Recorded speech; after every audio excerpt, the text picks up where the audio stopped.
Good morning. We are on the record. Good morning. As chairperson of the Alcoholic Beverage and Cannabis Board for the District of Columbia, and in accordance with DC Code Section 2-571HC of the Open Meetings Act, OMA, I'm welcoming you to the regular scheduled meeting of the Alcoholic Beverage and Cannabis Board. This meeting has been conducted pursuant to guidance made available by the District of Columbia's Office of Open Government regarding electronic meetings held by public bodies. Electronic meetings by the ABC Board are authorized pursuant to Section 2-577A of the DC Code. Pursuant to the OMA requirements, notice of today's meeting was provided 48 hours in advance of the meeting on ABCA's website and on the district central meeting calendar. The notice includes the time, date, agenda, and the call-in or login information for public participation. This electronic meeting has been hosted by a WebEx account provided by the District of Columbia government. Please address any questions or complaints to the OOG at opengovoffice@dc.gov. My name is Donovan Anderson. I'm chairperson of the board. I would like to introduce you as the members of the ABC board who are also participating electronically. Please respond when I announce your names. Mr. Silas Grant. Mr. Silas Grant, present. Ms. Terry Janine Quinn. Ms. Terry Janine Quinn, present. Mr. David Meadows. Good morning, Mr. David Meadows, present. Mr. Ryan Jones. Mr. Ryan Jones, present. The board has 5 members in attendance for the conduct of business today, and that constitutes a quorum. Before we get underway with today's hearing calendar, I need to make a few instructions very clear so that the conduct of these hearings is understood by everyone. There are 5 cases scheduled for our calendar today. Once your case is called, I will take a moment for IT specialists to elevate the rights for each party to enable their camera and microphone. Then and only then will you have the ability to enable your equipment. If your case is not being heard, you'll remain mute and your camera will be disabled. At the conclusion of each case, the parties will have the option to leave. If the party chooses to stay, all cameras and microphones for the concluded case will be disabled. Should you have any questions or require technical assistance during the hearing, please submit them using the question and answer feature.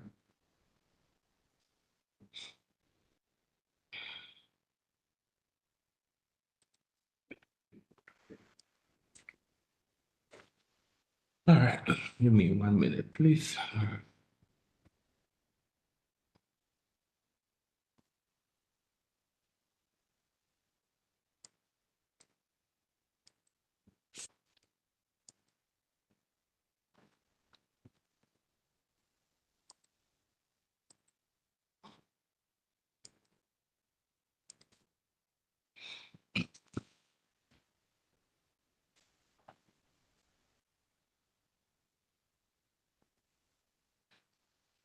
Our first case this morning is a fact-finding hearing.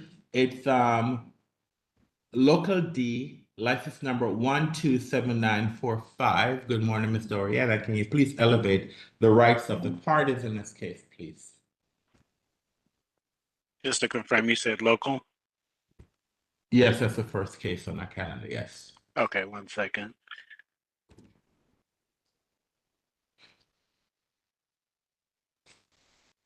John McGowan, access elevated. Dominic Vanucci, access elevated. Andrew Amurio, access elevated. And I believe that's all, Chairman. Okay, good morning. All right, could everyone please come on camera?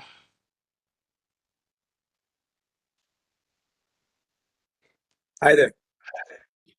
All right, good morning. Good morning, Mr. Good morning. Hold on, please, sir. Mr. McGowan, can you please spell and state your name for the record, please, sir? Yes, good morning, Mr. Chairman. John McGowan, John McGowan, counsel on behalf of the applicant. And who's the applicant, sir? Local, LLC. No, I'm sorry. Who are they? They're folks. Oh, I'm sorry. Yes, I'm No, sorry. I'm calling you as the representative first, so you can direct me who I should refer to. Okay. Fair enough. Yeah, so Dominic Vanucci is a 25% member of Local LLC, and the social equity partner, Andrew Amurio, is a 50% equity stakeholder in the company. They're with us today. All right, thank you. So could you start with Mr. Vanucci? If I'm wrong, I apologize. So You're can right. you please That's correct. spell and state your name for the record, sir? Sure. It's Dominic, Domenick. Last name's Vanucci, Vanucchi. And Mr. Mario, please spell and state your name for the record, please, sir. Hi there. Good morning. My name is Andrew Amurio. That's Andrew Amurio, Amurrio. Good morning. Good morning. Morning. All right, Morning. Mr. McCowan, this is a fact-finding hearing, and the fact-finding hearing is that the board, at a fact-finding hearing, we're just trying to gather information. The board cannot order a licensee to take any specific action at a fact-finding hearing. The parties are not sworn in. It's very informal, and so because you're not sworn in, statements that have been made today cannot be used against you because you will not be under oath. But we're just trying to get.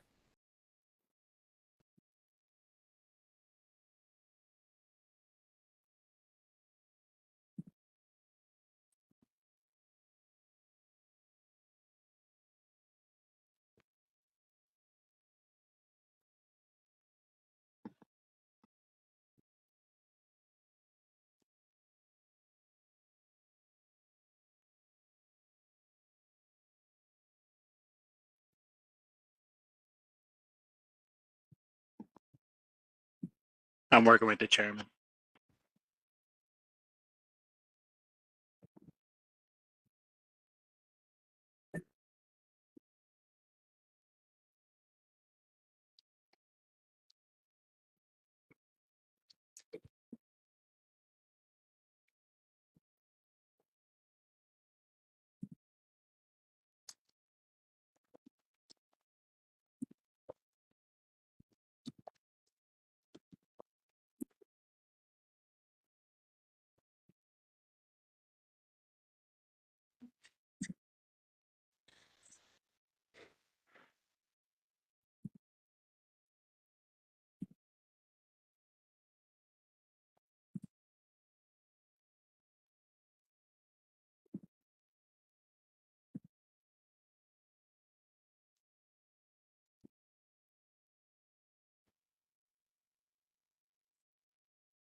We see you, chairman.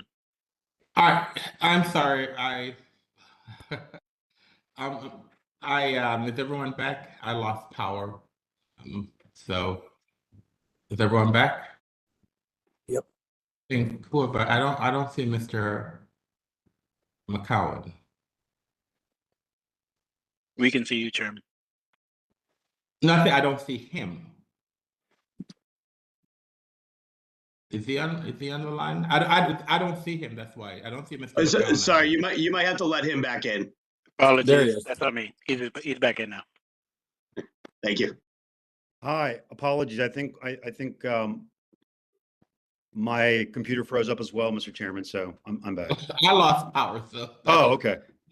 Sorry So about that's why I was in the middle of speaking. So it but anyway, but we'll make sure everything happens. But anyway, all right. So as I stated before, it's we're just trying to gather some information to make a determination whether or not the board will advise the agency to move towards approving the application.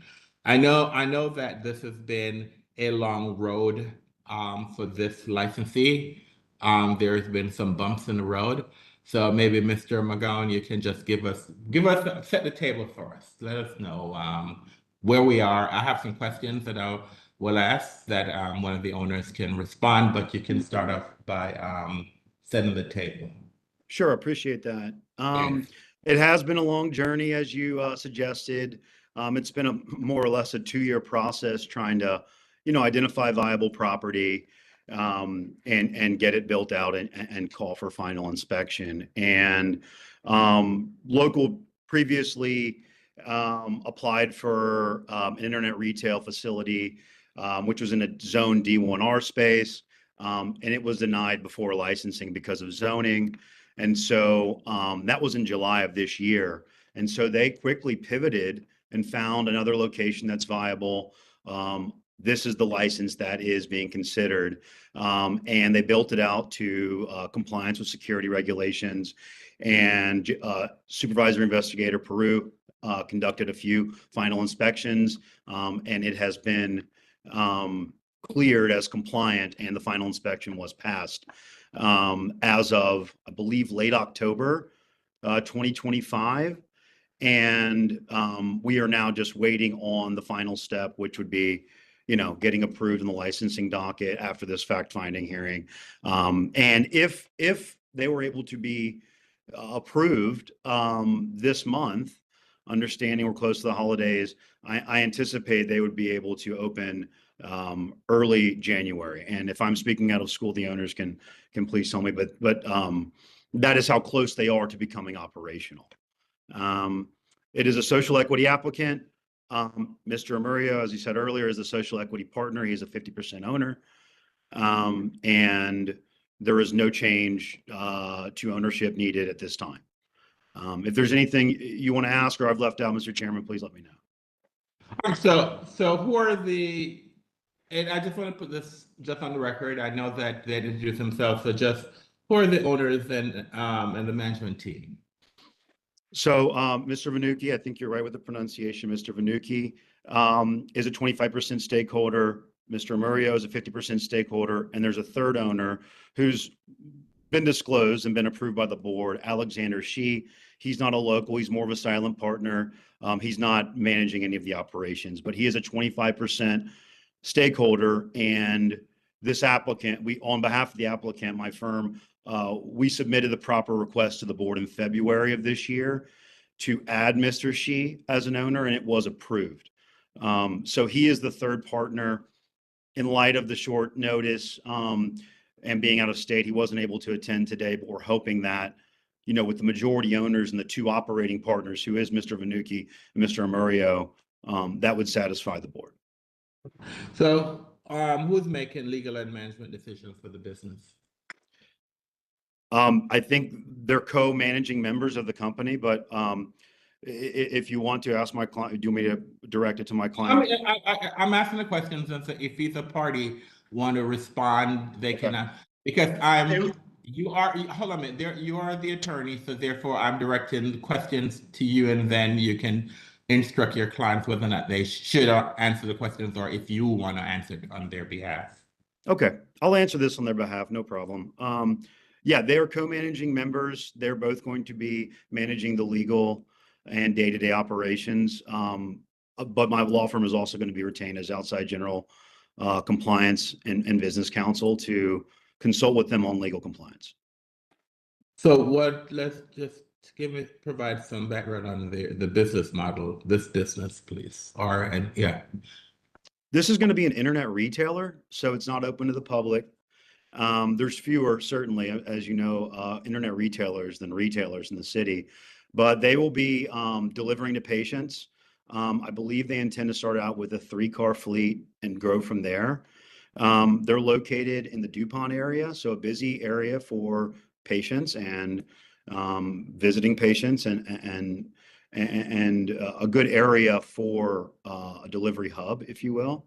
And that is the model. It's going to be e-commerce delivery based. So what are the products that would be offered? Dominic or Andrew, would you like to answer that question about the products that you want to offer, the legal inventory you intend to start with? Sure. At first it's going to be the common basic menu items, the flour, oils, edibles, and then we'll kind of scale out from there with more varieties of flours, more varieties of edibles, but pretty much those 3 categories. All right, so I guess, let me ask you a question. Are any of the owners or members, do they have any other interest in any of the medical cannabis business within within DC? Yeah, Mr. Vanucci is also the owner of a conditional retailer license, but there is no property that's been identified, and that application is not, a standard application has not been submitted. So he's not holding an actual another license. What about any other outside of DC? Nothing outside.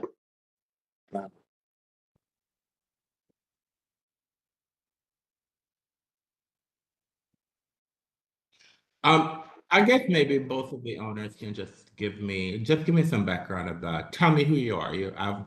This is probably, I'm hoping this is the one and the only, I'm hoping this is the first and the last time I will address you. And the reason why, normally when people are in front of the board, it is not, it's always because something goes wrong. So I'm hoping this is the first and the last time that I'll ever address you. So just give us some background about who you are. Yes, just give us some background about who you are. You don't have to, we don't need to go through the minutia of why Mr. Amaria, you're a social equity applicant. Okay, we don't need to go that far. I'm just provide us some just general information about the owners, please. Sure. With pleasure. Mr. Anderson, my name is Andrew Murillo. I grew up here in Washington, D.C., actually. I was born and raised here. I've been here my whole life. I went to school in Hyde, Hardy, Wilson. I pretty much just, I've always been interested in this industry. My father has a construction company. My mother's a housekeeper. And we just live day to day and just try to pay our bills like anybody else. This process has been long, but I'm very proud to be part of it and grateful for everything. If there's anything else you'd like to know about me, I help my father on his day-to-day life in construction, and that's where I learned how to manage some type of business. Do you have not leave that alone. Mr. Vanucci, go ahead. Sure. Yeah. Yeah. So I moved to DC about 12 years ago. I'm actually up in New York at the moment. I'm working on some real estate projects up here. But I've been back and forth to DC. I plan on being back and forth to DC often, especially if we get this license. As far as experience goes with the cannabis industry, me and Andrew, we have had a successful Initiative 71 company, which we started in 2017. We did shut it down when we knew that when we were told that we had to last year. But I mean, that kind of got us into preparing for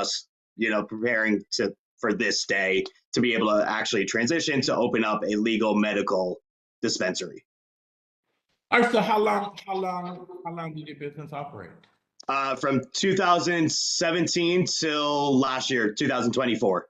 And it is actually called local because when we were a gifting company, we used to partner with local food and beverage startups, and we would help grow their brands by selling their products, and then they would get a percentage of our sales. So kind of like crowdfunding to help these local companies. Now, are you, and I know that Mr. McCallum, I know that as the attorney, you probably have also advised them, but I just want to remind the owners that they can only sell products that are grown by a cultivator or a manufacturer in DC. So both owners I know that they had a previous history, and so we're not going to ask them where the products came from, but I'm just saying that I just want that they are aware that if this license is granted, that you can only sell products that are grown and manufactured by a licensed cultivation or manufacturing company within the District of Columbia. Yes, 100%. sorry. Yes, Mr. Chairman, they're aware, and they'll be going through the metric training once they get their credentials, and they've already had preliminary discussions with a few of the licensed manufacturers and cultivators. So yes, they are aware. Does a business have any Schedule I substance in its possession, either on site or at another location? No, No. sorry. Does a business have any non-medical cannabis products in its possession, either on site or at another location? No. Now, does the business clearly understand that the presence or distribution of Schedule I or non-medical cannabis products may lead to the closure of the business or the revocation of the license? Yes. Any questions by any board members? Go ahead. We'll start off with you, Ms. Quinn, and then Mr. Grant. Sure. I just want to make sure that I'm following the schedule of events. So is it that you applied for this license previously and you were denied based on location, and then you went out and found a new location to provide the same services? Am I getting that correct? Yes. Correct. And do either of these two owners or the third owner, and really anyone in the business, have any experience working in a legal cannabis business in the district? No, this will be the first license that the owners will be holding legally. And so in the structure, as you contemplated it in terms of employees and such, there's no one involved in the business who already has this experience. Is that correct? Well, go Sorry, ahead. regarding employees, we did hire 2 employees who are going to be working in the office. Both come from other dispensaries. Okay. With experience with Metric, with Dutchy.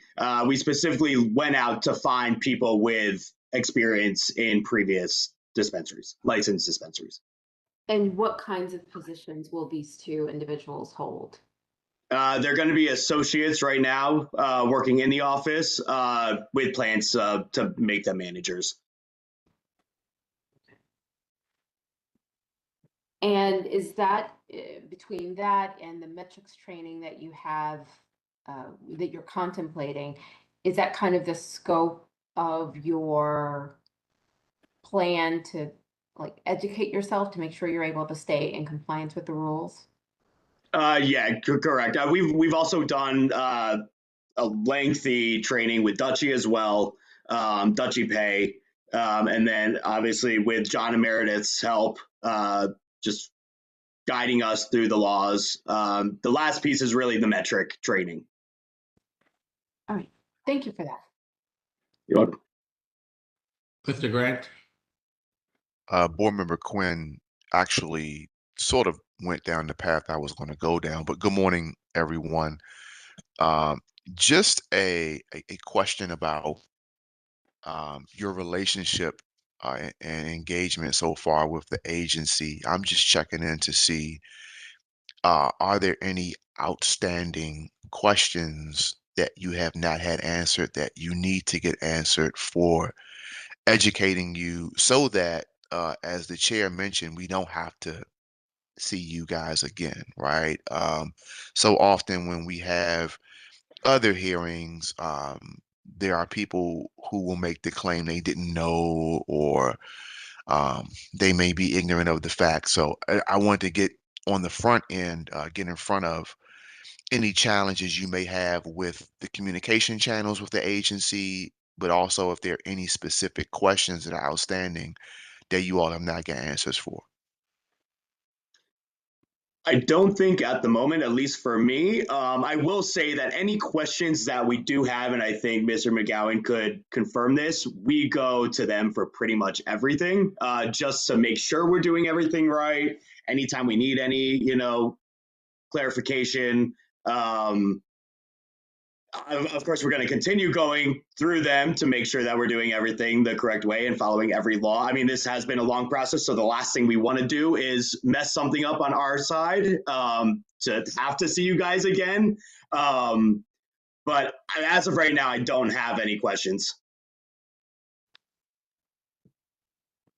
No further questions, Mr. Chair. All right, thank you, Mr. Gray. Any other questions by any other board member? Go ahead, Mr. Meadows.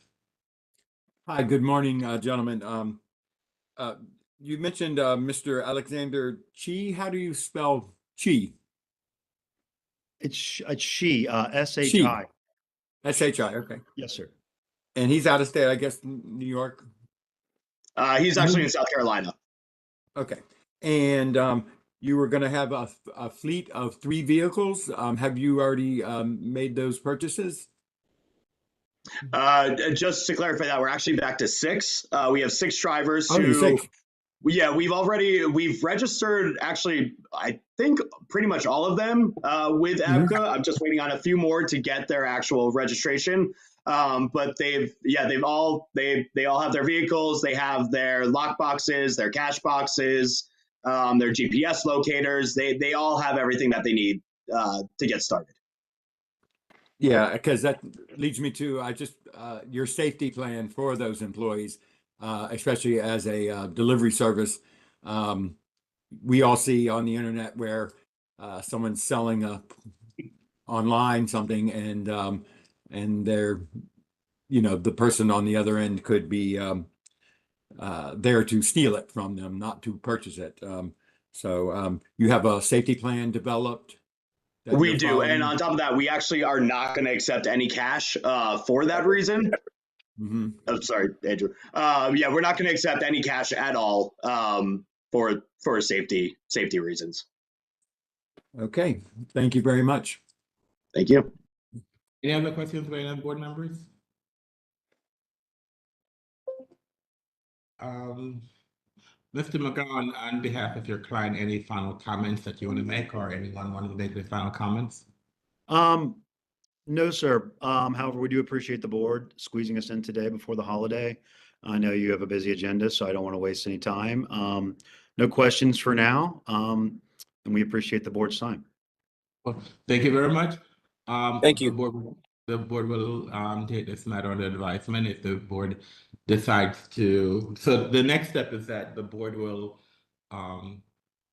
make a decision if we're gonna instruct the agency to move forward with the application. I mean, we'll the decision, you'll get the answer today.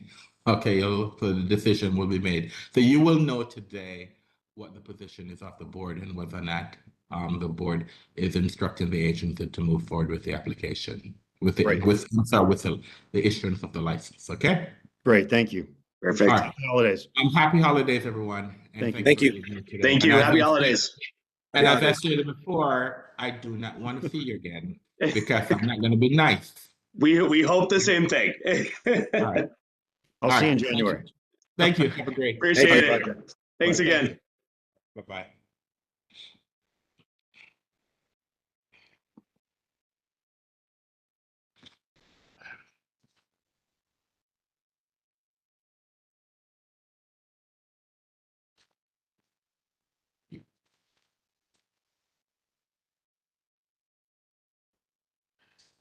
The next case in our calendar is another fact-finding hearing. It's produce, license number 127844. Mr. Oriana, can you please elevate the rights of the licensee in this case, please? Sure thing. Ahmed Bush, access elevated. That is all, Chair.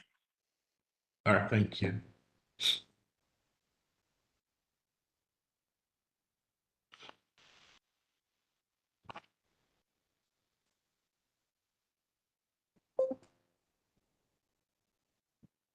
Mr. Bush, can you come on? Mr. or Miss Button? Mr. or Mrs. Bush, can you please turn your camera on, please? Good morning. This is Ahmed Bush. I've activated my camera and All right, microphone. thank you. Good morning. All right, good morning, sir. Can you please identify yourself for the record by spelling and stating your name? Ahmed Bush, A-H-M-E-D, last name Bush, B-U-S-H. All right, good morning, sir. Good morning. This is a fact-finding hearing. A fact-finding hearing is very informal. The parties are not sworn in. Excuse me. the board is just trying to gather some information about whether or not we're going to instruct the agency to move towards the issuance of the license that you had requested, that you have applied for. And so the purpose of this hearing is just to get some background information about you. This is the first time that you're appearing before the board. And as I stated to the previous licensee, I hope this is the first and the last time that I will see you. And I mean that in all fairness to you, because usually when folks appear before the board, it is because they have not complied with one of our rules and regulations. So, but this is an introduction, and so I know that you have had some. It's been a struggle to get to where we are today, and so just give us some. Just who are you? Tell me about you. Tell me about your business, and just you're introducing yourself to the board, and just what is it you want to tell us about you? Yeah, thanks for having me, first off, and also want to just very gracious that you all were willing to reschedule and get us in today for this. So very much appreciated. Um, yeah, I am a local DC guy, was raised in the area, and pretty straightforward. I mean, we've had a similar track to get to this point, right? I think we're all pretty familiar with how difficult it can be to lock down a location if you're in the cannabis industry, medical cannabis industry. So we've had similar struggles trying to find locations and stuff like that, and we've had a couple.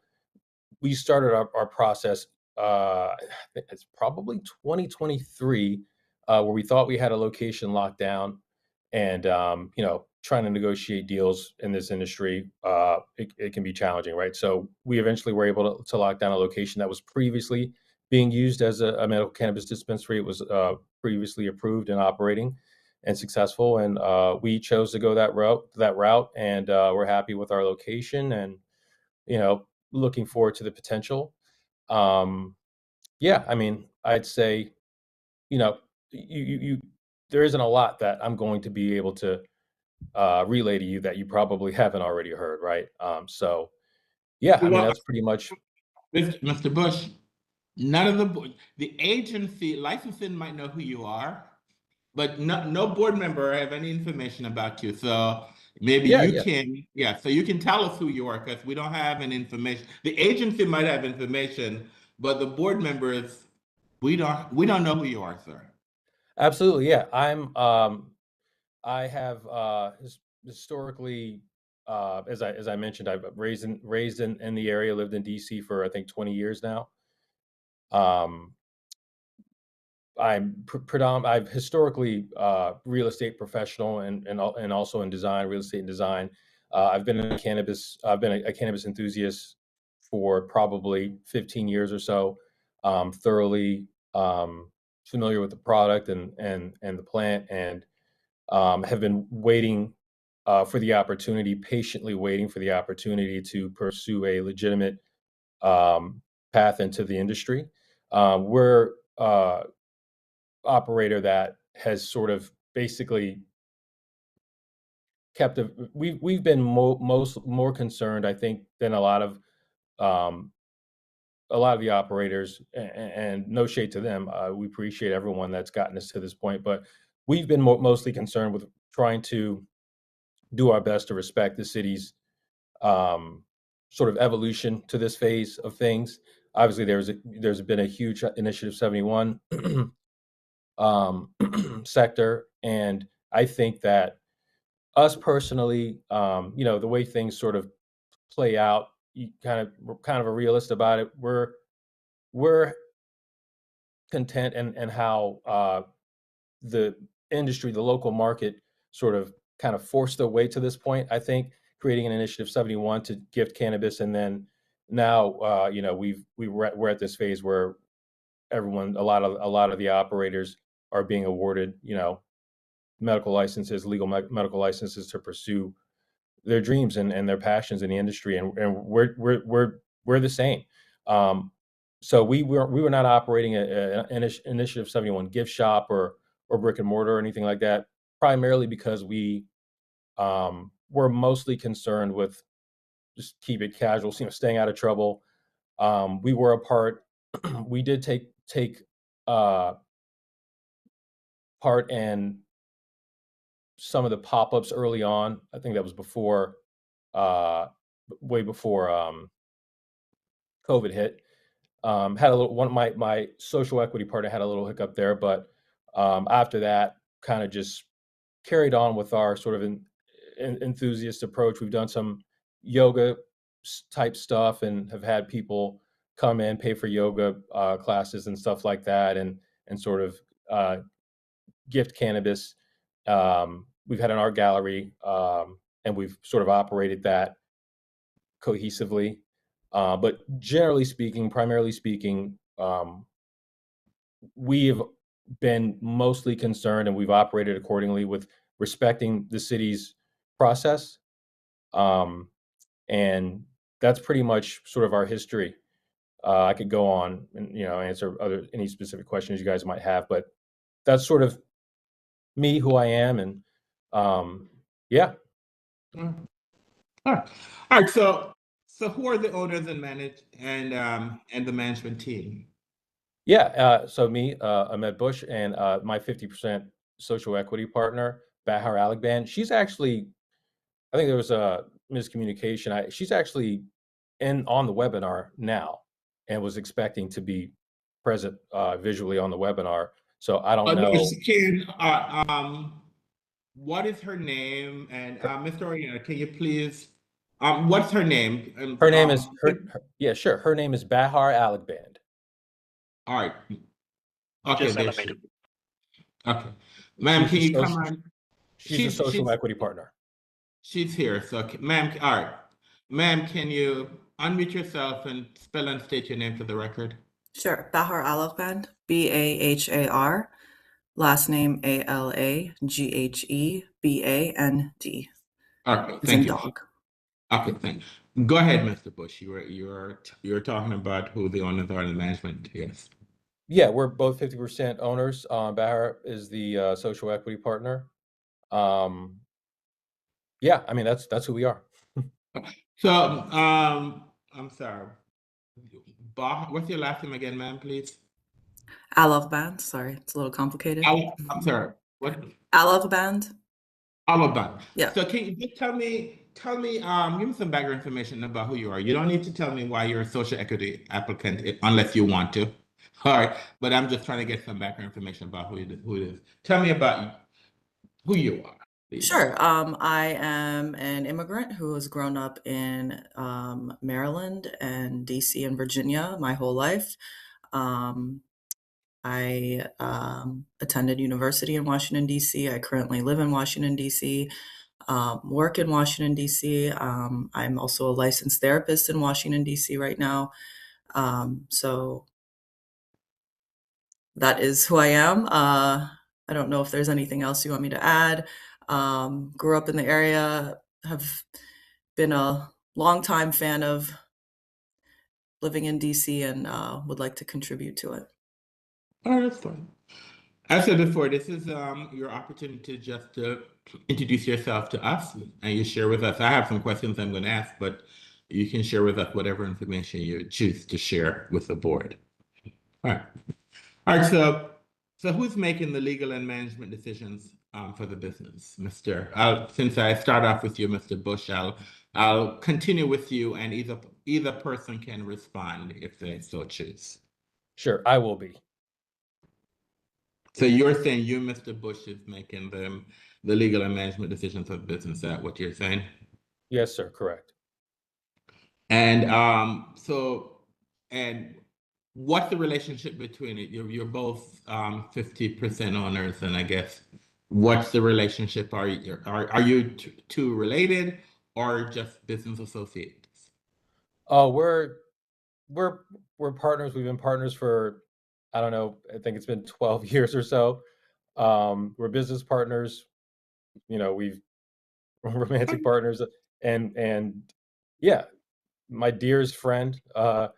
and we just, we've been through a lot together, and we are both enthusiasts of cannabis, and it was just sort of an organic uh, uh, thing for us to you know apply together and be a part of something that we're always looking forward to. So it's all sort of an organic, you know, culmination of things. I think that's the best way I can put it for now. So. So tell us a little bit about the business model. Yeah, yeah. Thanks for asking. I mean, we're trying to create something a little more creative and unique. We're really passionate about creating sort of a neighborhood marketplace. Really passionate about contributing to the local market and doing something that a lot of people sort of talk about and like to do, but can be you got to have a creative approach. And so the name of our business is Produce, and we are looking forward to potentially working towards the idea of neutralizing what it means to consume cannabis, and we want to sort of operate under a broader sort of lifestyle and wellness ecosystem, so to speak, trying to normalize accessibility as the city evolves the industry, and sort of create this everyday utility type of operation instead of sort of an isolated kind of um, sort of I don't know how to describe it, but like I think that historically, eh, cannabis is sort of a product that you kind of love or hate sometimes. I think with a lot of people, and we're trying to just get rid of that line. I think that eventually we'll have a lot of retailers, maybe not necessarily in the district, but from on a federal level, depending on how the laws evolve, you will probably be able to, purchase cannabis in grocery stores at some point. I think I don't know, but we're very uh, sort of bullish and optimistic on the potential for how cannabis will be consumed and purchased, and we're just looking forward to how things evolve, and looking forward to fulfilling that potential. I don't know if any of you have driven by our location. It's right there at 433 Massachusetts Avenue. We've done a lot to contribute to the neighborhood.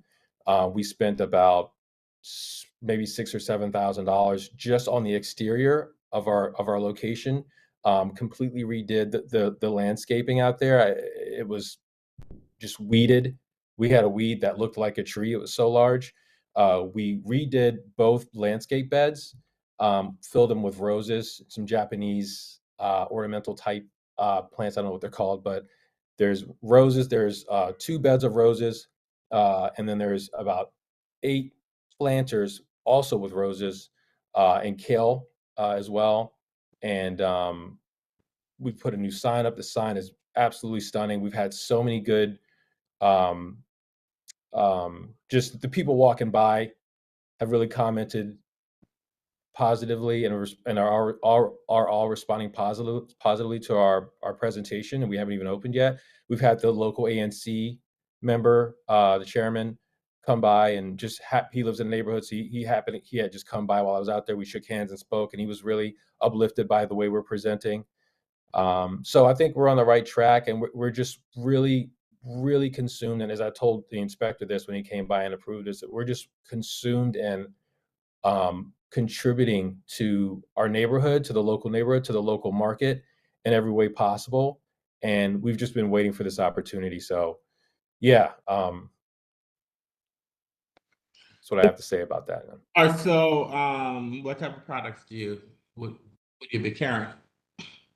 Traditional products: flour, cannabis oil, high-end paraphernalia, tools, edibles, everything that is regulated within the city lines. And yeah, I mean, that's the same. Obviously, we're thoroughly aware that the products that we dispense can only be wholesale purchased within the city lines, right? So, yeah. No, do any of you have any other interest in any other cannabis business within DC? No, sir, absolutely not. What about outside of DC? No, sir. No, you have already answered the question that you are aware that you can only purchase products from a DC-based cultivator or manufacturer. So you are aware of that. Have you guys done any of what type of training, if any, have you taken to prepare yourself if the board was to approve the license? Yeah, so we're linking up with a platform by the name of patientfocuscertification.org. We'll be seeking out all of our training through them. We've also got legal counsel on hand. I know you spoke with John McGowan earlier. We've been in contact with them. So we'll be using primarily those two resources to maintain education, training. We have two store managers that have a lot years of experience in the industry, managing other stores locations, and so we're on a good, we've got a good starting point. And yeah, I think patientsfocuscertification.org. I don't know if you guys are, I assume you guys are familiar with that, but that's where we'll be starting. And then obviously Dutchie we'll have a number of training sessions with them, a main initial training session with them, assume everything works out well. And so yeah, those will basically be our resources. Does the business currently have any scheduled substances in its possession, either on site or at another location? Absolutely not, sir. Does the business have any non-medical cannabis products in its possession, either on site or another location? No, sir. Does the business understand, as owners, do you understand that the presence or distribution of Schedule I or non-medical cannabis products may lead to the closure of your business or the revocation of your license? Absolutely 100%, sir. So if the board was to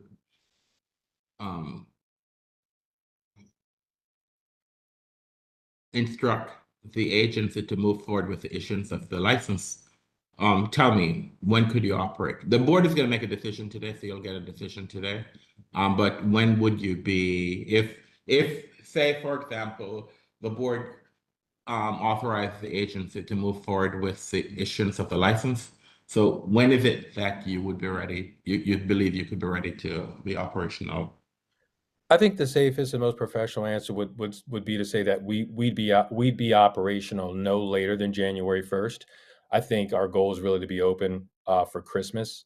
So I would say around that time. But we've already, you guys have seen picture of the space. We've transformed the space. It's been uplifted from what it was before, from its previous operations. It looks great inside and out. We're ready to go. We've already spent the money we need to get things going. We've been in contact with some of the local cultivators and other dispensary owners to sort of, gain awareness. And we're ready to go. We're basically just sitting ready to go. Everything's in place. We intend on moving as quickly as possible, and I think the goal would be probably around Christmas. Let me ask you a question, Anna. Is this a location where there was previously another retailer there? Some years ago, yes, sir. This is a huge space. Or is it? Yeah, Or well- are you renting? Yeah, and the reason why the board had, I've been chair for 10 years, so I'm saying that, and so I just want the record to reflect, the board had a scheduled tour of the facility, so that's how I've been in Absolutely. that facility. So, and I believe I'm actually the only current board member who was able to visit that facility. So, Great. did you rent that entire space or a portion of that space? Of course not. We rented out a portion of it. It's just the top two stories that we have. We don't rent the entire building. Okay. Yeah, All right. that you're right. I think maybe they had. I don't remember, but I remember at least from that visit years ago, it was a huge. But let me ask you also. Go ahead. Go ahead, sir. I was going to say, I mean, I personally, it's subjective. I've been in the real estate business for a long time. I wouldn't classify it as a huge space. I personally, I wouldn't say that. I would say it's a reasonably sized space for a retail operator. We've got employee areas, and then we've got the main retail and waiting room area. Pretty straightforward. So, yeah, I mean, that's how I would sort of describe it, but respectfully. So who are your potential customers? And I'm saying this for a reason because there's no parking available. So Yeah. how is it that there's no parking there? Because Correct. we're Yeah. right on Fifth Avenue. And I said to myself when we visited it, I didn't understand why that retailer moved to that location because there's no parking. So who are your potential customers? Well, the local community, obviously. We are very competitive operator, very creative operator. We also have a put in for a delivery endorsement. I should mention to you that the previous operator was thoroughly successful at that location. They were doing hundreds of thousands of dollars in revenue per month. So they were very successful. And our operation and our level of creativity, what we're looking forward to, our potential, I think is respectfully much more competitive than how they were presenting and operating at that location. So you're absolutely right about the parking. That's certainly an obstacle for us. But if you're familiar with that neighborhood, it's surrounded by some of the largest apartment buildings in the city. It's just infinite amount of units surrounding that. And then you have, Georgetown University down there as well. I mean, there's so many residents in that area, and it's I think it's under supplied. There's there, there and it's not just in cannabis. I mean, we're that neighborhood is thirsting for so many different operators as it relates to retail. We don't have there's so much that we're missing in that area, and we're going to be a great example of someone who's an operator who's willing to serve the public to the extent that they desire. Yeah. So yeah. Sure. Thank you. Any questions by any of the board members? Go ahead, Mr. Grant. Good morning. Not sure if you all listened to the previous hearing, but I'll ask the same question of the two of you. Given, your process, I'm sure you've had interactions with ABCA, but I wanted to check in personally to see, um, one, if there were any outstanding questions that you all may have that have not been answered. And then secondly, just a general description from your perspective of your relationship as it pertains to the engagement with ABCA in this whole process. Thanks. I, at this particular point in time, don't have any outstanding specific questions. I'd say that I want to I don't know if she's listening or you guys speak to her regularly, but Anna Ray has been an excellent resource for us. I've spoken to her on numerous occasions. And she's answered a lot of my questions. I mean, I think that when we're all trying to basically create this new sector, there's a lot of uncertainty. And I think you guys have done the best you can. We've done the best we can.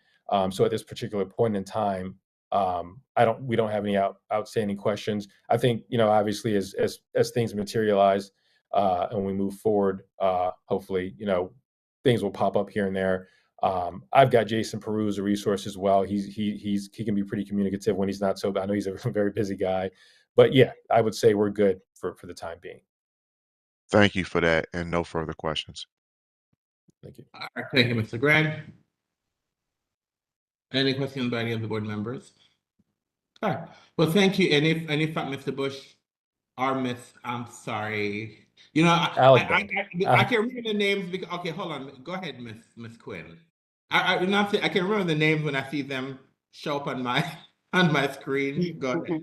All right, Miss Quinn. Yeah, if I was listening correctly, I thought I heard earlier some mention of another partner who'd had some involvement in a cannabis related business where, there may have been a hiccup. Is your partner who's here the person? I mean, can you tell us more about that? What happened?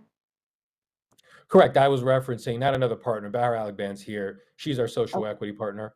All that was documented in our application, but Barra, feel free. I mean, I think that Mr. Anderson had detailed that she didn't want to go into detail about her previous, situation, then she didn't have to. But that is thoroughly documented. There are arrest documents and stuff like that in the application that we presented. Okay.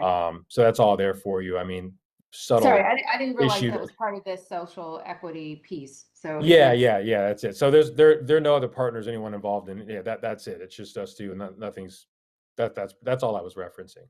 Okay. All right. Okay, I'm going to bring this hearing to a closure, and if either party, any final comments you want to make. I just want to thank you once again for fitting us in and rescheduling us. And thanks to Jonathan Berman, legal counsel there. I was in communication with him, and we're just really gracious of that, and just really appreciate what you guys were willing to do for us. And I think we're not the only ones, right? I know the previous operator was gracious as well. So thank you so much for just providing this opportunity for us. We're really excited, and we hope everything works out for us. Thank you so much. You're very welcome. The board will make a decision today. Whatever the decision is, good luck in your future. So you guys have a happy holiday. Thank you very much. And whatever decision the board makes today, if it's a positive decision, as I've said to the previous potential licensee, I hope this is the first and last time the board will have the opportunity to speak to you. Okay? Absolutely. Thank you. Thank you. Have a great day. Thank you.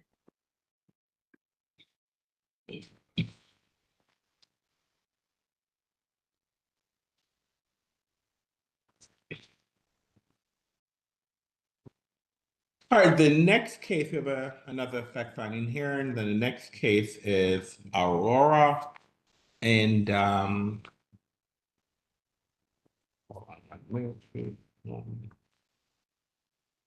I don't have the license number. But anyway, Aurora. So Mr. Orena, can you please elevate the rights of the parties in this case? Sure thing. Rahel Casa, access elevated. That is all, Chair. All right, thank you.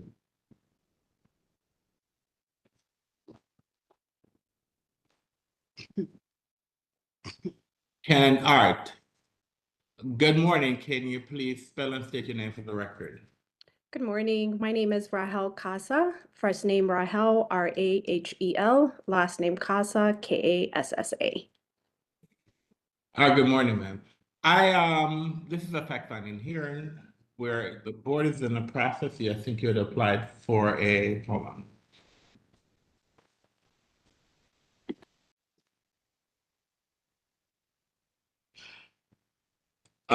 Aurora Enterprises applied for a medical cannabis retailer license. And I believe, was it yourself or your husband who appeared previously before the board? My husband appeared previously on the board on his license. All right. So your husband appeared previously because there are just some concerns regarding I believe that your husband owns an alcohol license, and one entity you can't have an alcohol and a cannabis license. There's also some issues regarding the location, whether or not the location where the cannabis the dispensary is going to be located with the sorry. And just some issues about basically whether or not there's also an internet license. And so with the board, prior to deciding whether or not this license is going to be issued, I just want to make sure that you're just providing us some information about your business and whether or not what's the relationship, if any, between your business, the internet license, that if you're aware, if you're, and I mean, yes, if your husband, so I guess you do, you might have some understanding because it's your husband, but um, but and I would be surprised if our wife would tell me I don't know what business my husband is in. I'm just saying that because that would say to me that something is wrong there. But that doesn't necessarily mean it's his business or your business. So it's I'm not gonna take any issues to say it's your husband or just to get some clarification that there's separation for this business. So tell me about your business, ma'am. What type of what is it that you're requesting from us? Yes, so I am applying right now. This license is for the retail cannabis license. My business model is actually will be an extension of my existing business in Washington, D.C.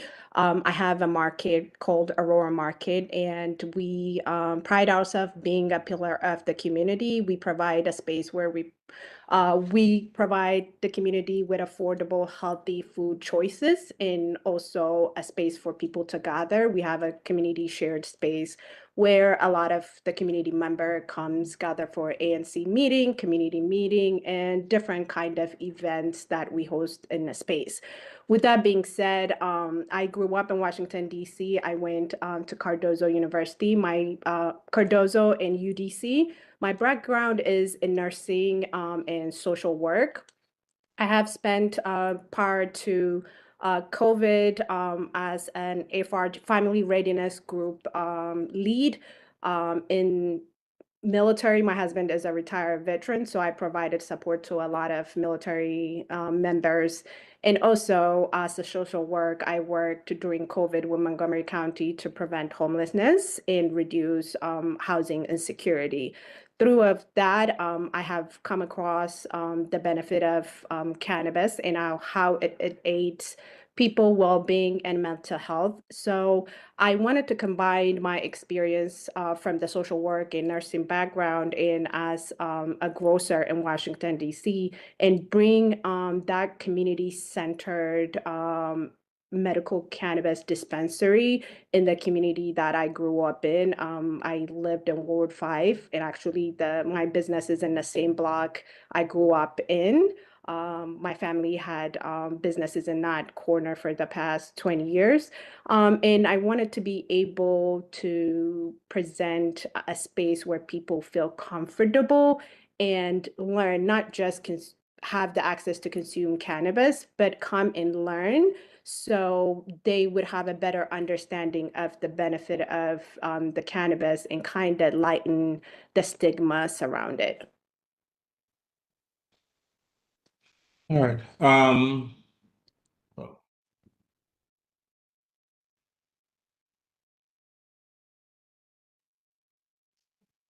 so who are the for the Ahora? Let me make sure. The Ahora Enterprises LLC. So who are the owners? I am the Um, sole owner of Aurora Enterprise. okay, so you're sole. So who's making the legal and management decisions for this business? I make legal and management decisions for this business. Now, I know that you submitted an affidavit. So can you tell me what was that affidavit that you submitted to the agency? Or yeah, I think your name is on the affidavit. So what's this affidavit that you submit to the agency? I'm sorry, which affidavit is that? I'm sorry, did your Rahel. Yeah. did you provide an affidavit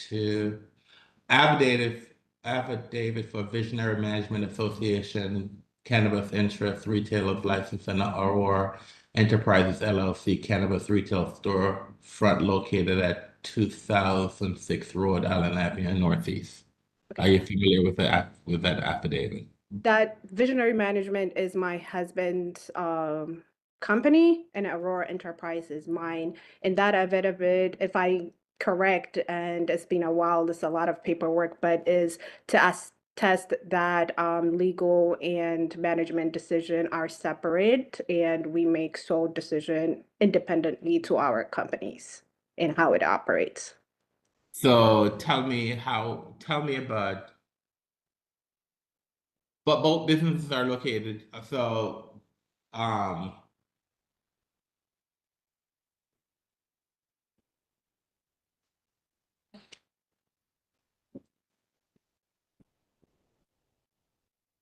all right.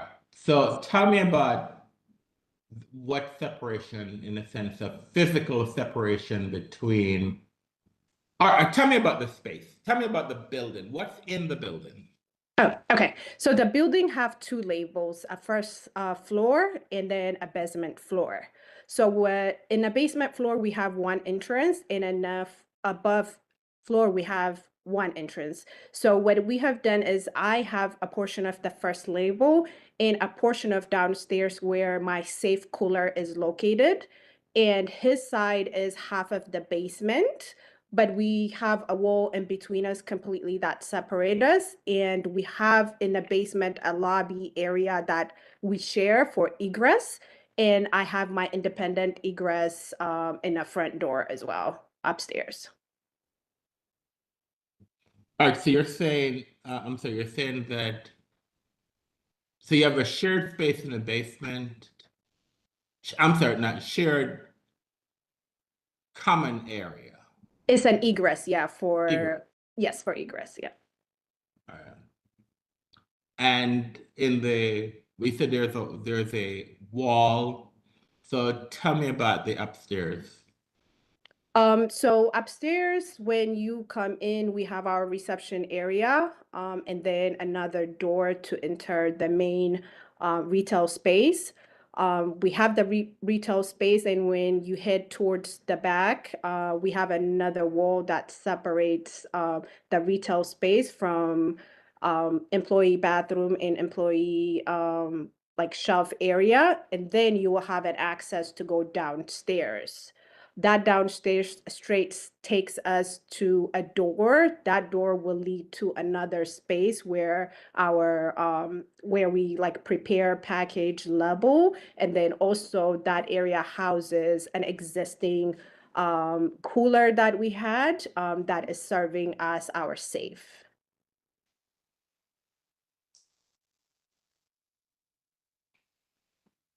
So tell me about oh no, you've already done that.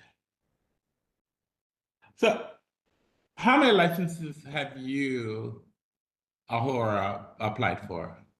So I have the retail license, and I have a conditional manufacturing, a conditional cultivation, and like the cultivation are two tiers, a tier 1, and I think it's a tier 3. I'm sorry, tier 6. The tier 6 and tier 1 is I have conditional. So those are so you have a conditional manufacturer license and this is a retailer license. Is that correct? Yeah.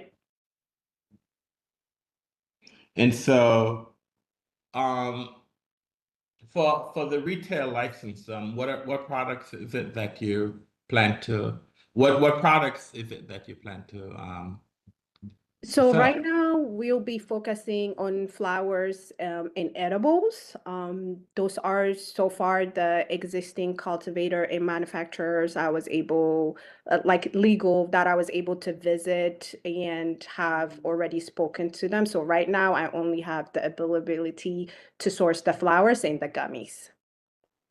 Now, you said you have a conditional manufacturer license and you have this retailer license. Do you have any interest in any other cannabis related business within the District of Columbia?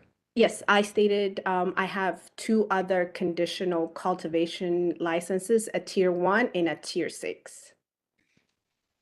Right, that's what I'm saying. You have, all right. So those are the only ones. So the other 2 licenses are conditional licenses, Mhm. right? Yep. All right, so do you have any interest in any cannabis business outside of Washington, D.C.? No.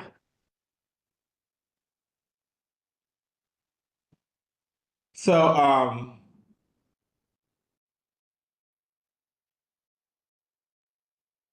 so what business do you currently operate within DC? I have a market, Aurora Market.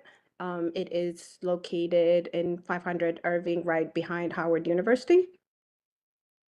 And so tell me tell me a little bit about Aurora Market, if you have not done that before. I think I've previously mentioned it. Aurora Market is my baby, my first business. It stemmed from when I first came into DC when I was around 16 from Ethiopia.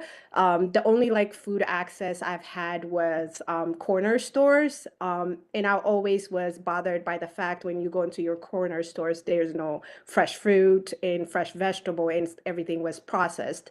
So when me and my husband decided to settle in Washington, D.C. and make it our home, that is one thing I wanted to address, have, the corner stores in Washington, D.C. just not only carry processed food, but actually provide healthy options to the neighborhood. So currently that's what we're doing. We provide healthy food option for the consumer.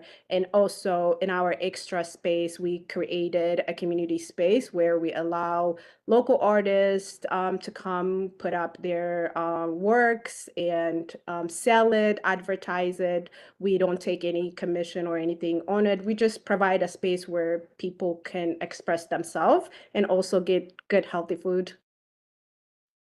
All right. Does that establishment have an ABRA license? Yes, it does. What type of license does it have? We have a Class A and a Class C.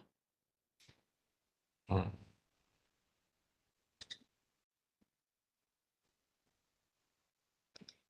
right. Do you understand that you can only, if this license is granted, that you can only distribute, store, and sell medical cannabis produced by a DC licensed cultivation center and manufacturer? Yes. Does the business currently have any does the business currently have any Schedule 1 substances in its possession, either on site or at another location? No. Does the business have any non-medical cannabis products in its possession, either on site or at another location? No. Does the business understand that the presence or distribution of Schedule 1 or non-medical cannabis products may lead to the closure of the business or the revocation of the license? Yes, I do understand. Any other questions by any board members? Any questions? Go ahead, Ms. Quinn. Yeah, I think I must have missed something. With this Aurora business, you're saying that it does have liquor licenses? Is that correct? No. Oh, okay, okay. That's the part I missed. All right, thank you.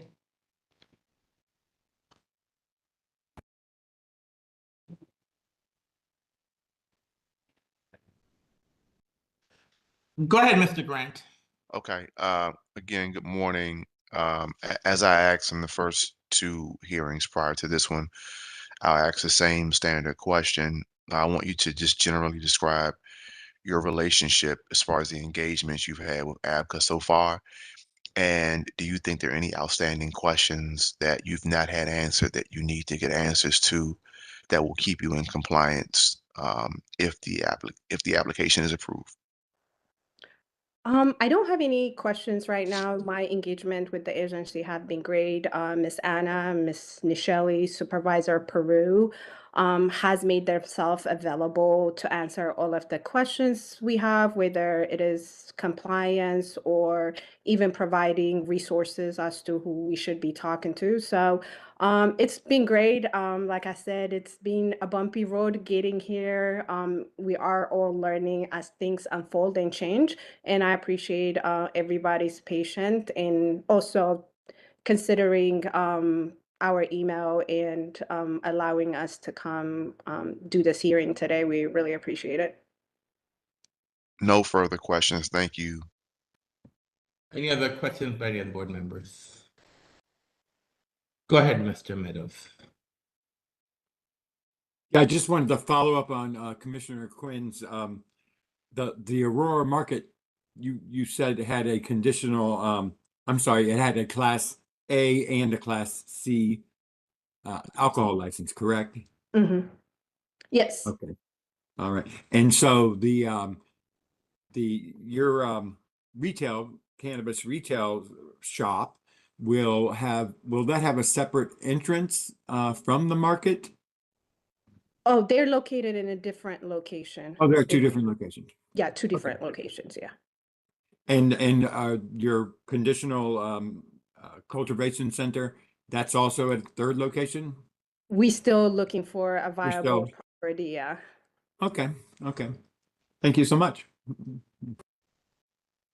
All right, thank you. The questions, any final comments you want to make, ma'am?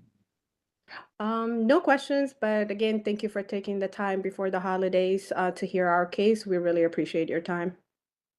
All right, thank you. The board will make a decision today whether or not we'll instruct the agency to move forward with the issuance of the license. You have a happy holiday. Thank you. Happy holiday, everyone. Thank you so much. Thanks. Bye-bye.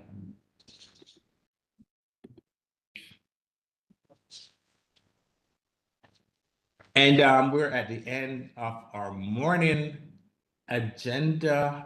Morning calendar. So let me move on to our afternoon. We had there's a summary action hearing, case number 25 ULC 00077 Flowers. This matter has been rescheduled to a date to be determined at the request of the parties. And the next case is case number 25 ULC 00079 Seaman Quirk KWIK Stop. And this is an unlicensed cannabis retailer. And this hearing has been canceled because an offer in compromise has been provided to the board for its review and consideration. All right, so we are at the end of our calendar today. And so let me now do our legal agenda. The first matter on our legal agenda, it's a review of an offer in compromise. This is Seaman Quirk KWIK shop. This is in case number 25 ULC 00079. And the offer in compromise is as follows. Number one, products not to be offered, exchanged, or sold. Respondent confirms that it has ceased selling cannabis or cannabis products and agrees to not offer, exchange, or sell either in the store or online the following products: cannabis or cannabis-derived products, including all cannabinoids, hemp, CBD, tetrahydrocannabinolic acid, THC-A and THC, 2 cratanon, and 3 any Schedule I substances, including psychedelic mushrooms and diamide type trypine, DMT. Number two, fine. Respondent agrees to pay a fine of $1,500 within 30 days of the board's approval of the OIC. If this fine is not paid in that time, the summary closure will remain in effect until the fine has been paid. Number three, notice.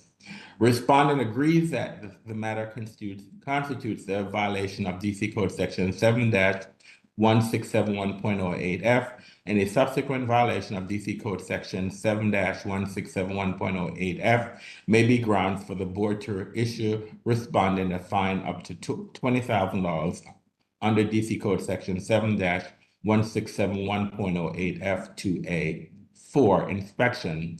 Respondent agrees to allow ABCA investigators to inspect the entire premises of the business during those hours that it is open to the public to verify that the business is not selling those products listed in paragraph 1. 5. Lifting of summary closure. The summary closure will remain in effect until the board is satisfied that the requirements of paragraph 2 have been fulfilled. 3. Return of keys. ABCA shall make the keys to the premises available to respondent for pickup at its office or at another mutually agreed upon time, date, and location upon approval of the offering compromise by the board and payment of the $1,500 fines. I therefore make a motion that the offer in compromise be accepted. Is there a second? Mr. Grant, I second the motion. Mr. Grant has seconded the motion. We'll have a roll call vote. Mr. Grant. Mr. Grant, I agree. Ms. Quinn. Ms. Quinn, I agree. Mr. Meadows. Mr. Meadows, I agree. Mr. Jones. Mr. Jones, I agree. Mr. Anderson, I agree. The matter passed 5-0. All right, so let's move on to our licensing agendas. All right.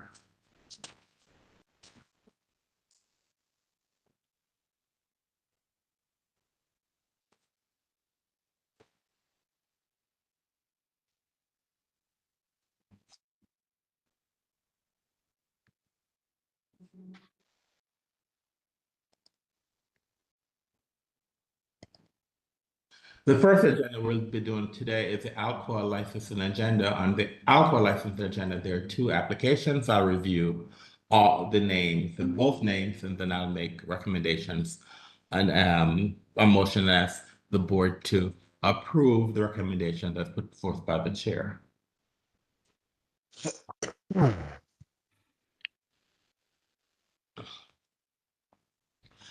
The first matter is review application for stipulated license with letter of ANC support for a new ABCA license.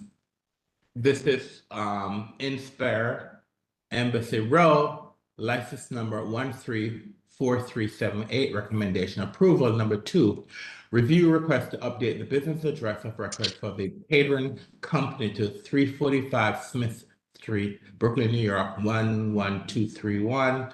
This is for Emma's Torch, TORCH, license number 126463, recommendation approval.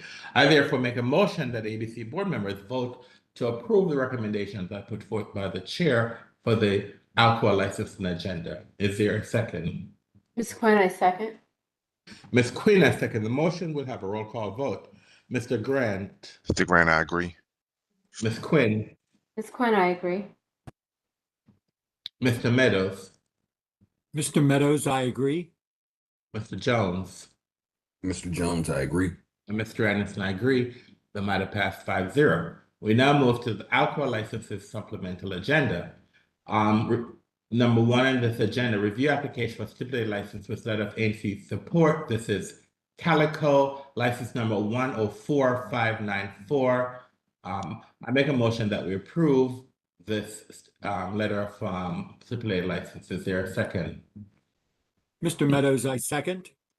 Mr. Meadows, I second the motion. We'll have a roll call vote. Mr. Grant. Mr. Grant, I agree. Ms. Quinn. Ms. Quinn, I agree.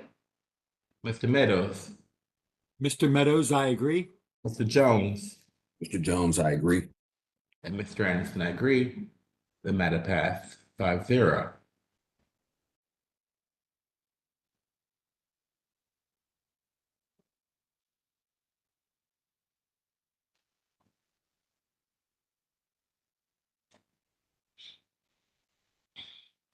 We now move to our cease and desist agenda. The ABC board will be issuing orders to cease and desist to the following licenses for the reasons outlined before. Below. Rush, license number 134289.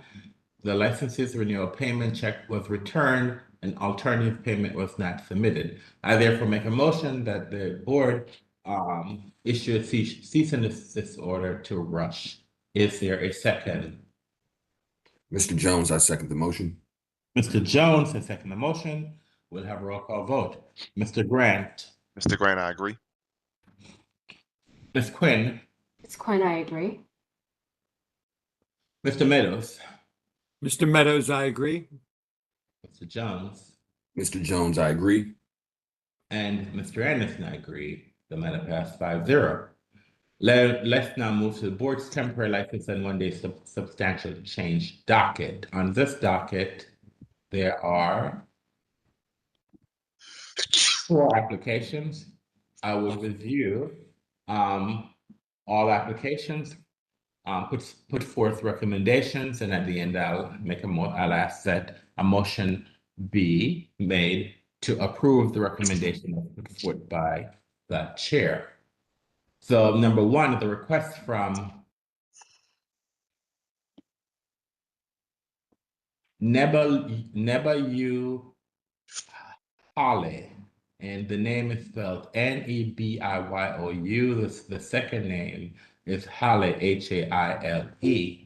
And this is a request for one-day license class G for holiday party. This is December 24th through December 27th. The license number is 134733. 200 attendees, 6 security guards, recommendation approval. Number 2, a request from Whitlow's Soccer View and one-day substantial change. Nature of the substantial change, seeking to change hours of operation for soccer match. This is on December 20th. The license number is 082871. The substantial change license 25 SC 01341. Recommendation approval. The other 2 matters on this agenda, I'll be making some retroactive approval for these events that have already occurred. Number 3, a request from Dominic Charles for one-day license class F. This was for wedding. This was December 13th. The license number is 134732. 100 attendees, 2 security guards. Recommend retroactive approval. Number 4, Tiffany C. Hinesworth, a one-day license class G tasting. This also was December 13th. The license number is 134734. There were 200 attendees, 6 security guards, and the recommendation is retroactive approval. I therefore make a motion that ABC board members vote to approve the recommendation as put forth by the chair on the board's temporary one-day substantial change docket. Is there a second? Mr. Grant, I second the motion. Mr. Grant has seconded the motion. We'll have a roll call vote. Mr. Grant. Mr. Grant, I agree. Ms. Quinn. Ms. Quinn, I agree. Mr. Meadows. Mr. Meadows, I agree. Mr. Jones. Mr. Jones, I agree. And Mr. Anderson, I agree. The matter passed 5-0.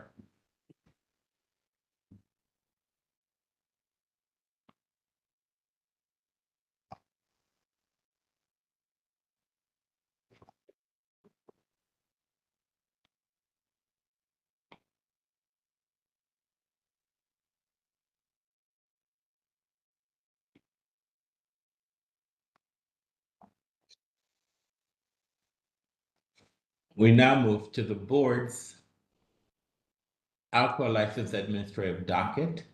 And on this docket, there are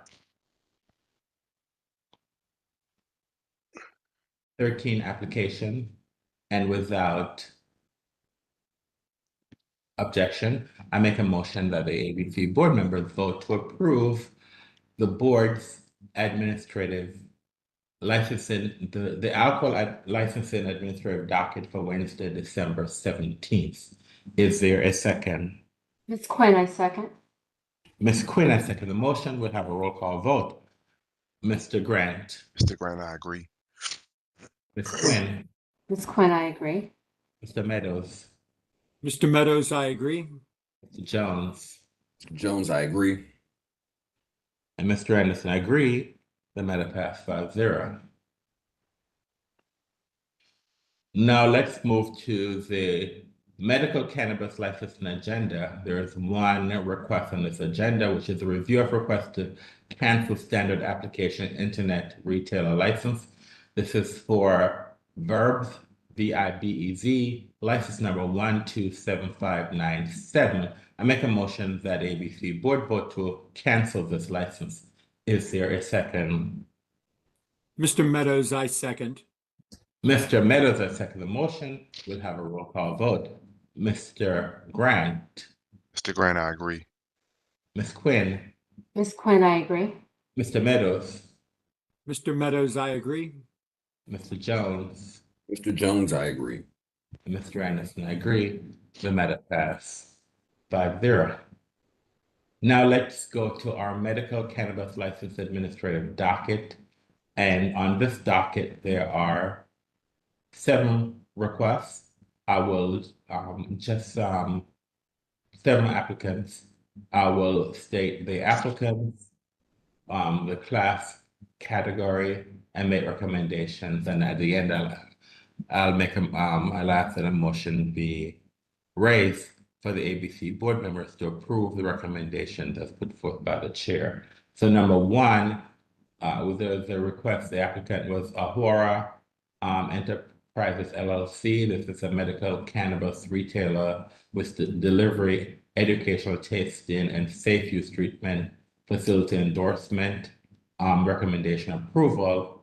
Number 2, our trade name Meds, MEDZ, license number 128694. This is a medical cannabis retailer with delivery endorsement. Remove ownership interest. Remove Burkham, BIKRAM Singh, recommendation approval. Number 3, another request from Meds, MEDZ, license number 128694. It's a medical cannabis retailer with delivery endorsement.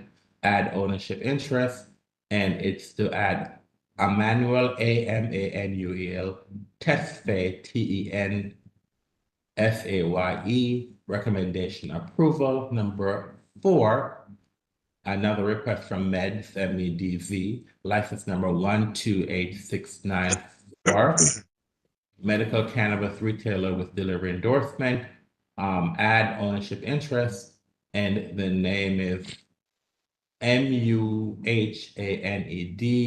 Siddiq, SIDDIEK, EISA, EISA, recommendation approval. Number 5, Stay High, license number 128727. This is a medical cannabis retailer with delivery endorsement. New application, social equity applicant. The recommendation, effect finding.